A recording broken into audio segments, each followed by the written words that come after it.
Welcome to Taking Stock, our weekly wrap of the market action this week. I'm Vaishali Jain. The Sensex gains extended for a fourth day on Monday, June 1st, led by automakers and commodity producers on higher metal prices. Hero Honda rose 2.2% after sales increased in May, and commodities posted the biggest monthly rally in 34 years as a falling dollar increased demand for metals, crops, and energy as a hedge against inflation. The index gained 28% in May, the best month since 1992. Tuesday saw the Sensex fluctuate throughout the day. Although it ended the day slightly higher, 17 of the 30 stocks making up the index ended lower.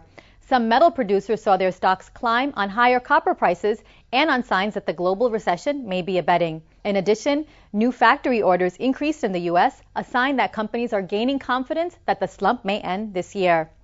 Markets ended relatively flat on Wednesday. Gains were led by metal producers on high copper prices and on optimism that China, the biggest user of the metal, is showing signs of an economic recovery.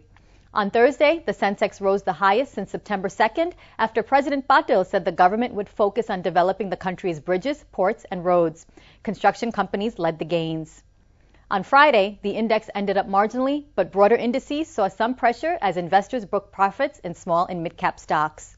Top gainers included Grasim, Tata Motors, BHEL, Larsen & Toubro, and Infosys. Top losers were ITC, Reliance Infrastructure, SBI, DLF, and Reliance Industries.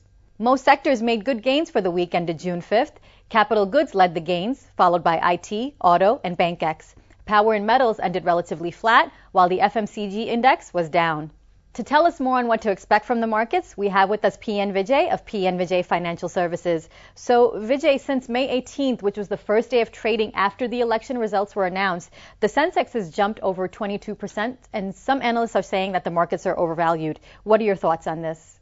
If you looked at the stock market over a one-year time frame, the market is surely not overbought because one is expecting the market to go up from here over 1 year. But with this type of rise in the last 3 months, there would be selling as people go to take profits. So you may get a short-term correction, which many of us are expecting. So in what areas can we still find value? Well, the sectors which got beaten out of shape in the last 15 months, like infrastructure sectors, and that's where the big growth is expected in the next 2 or 3 years with more investment by government. Just to take an instance, Larsen & Toubro, which is one of India's leading infrastructure companies, the share fell from 4,100 to 650. Now, it's gone up from 650 to 1,400. But it's still way below, it's just 1/3 the price it was when the Sensex was 21,000.